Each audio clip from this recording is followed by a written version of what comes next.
আসসালামু আলাইকুম ভাই, কি ওয়ালাইকুম অবস্থা? সালাম ভাই। ভালো আছেন? জি, আলহামদুলিল্লাহ ভালো। আপনি ভালো আছেন? জি ভাই, ভালো আছি।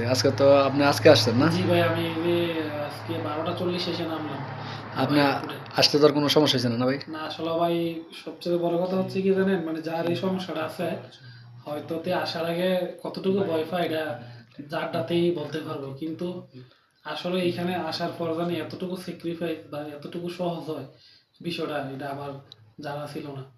তবে আমি অনেক ধন্যবাদ জানাই বশির ভাইয়েরে, যে উনি আমারে এতটুকু একটু উপকার করছে। আর আমি নিজেও আসতে পারছি হয়তো আমার কর্মজীবনের জন্য, যে আমি আমার আগের কাজে আবার ফিরে আসতে পারছি।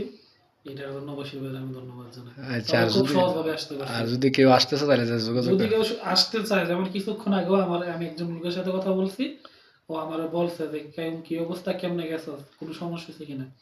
আমি কই, আপনার তো সব জমা দিয়ে রাখছেন, চোখ বন্ধ করে আইসা পড়েন, কারণ এখানে কোনো সমস্যা হয় নাই। আমরা নামছি, আমরা বেরিয়ে পড়ছি, শেষ। ইনশাআল্লাহ, ইনশাআল্লাহ। ওকে ভাই, ভালো থাকবেন। ওকে, আসসালামু আলাইকুম। আসসালামু আলাইকুম। ওয়ালাইকুম আসসালাম।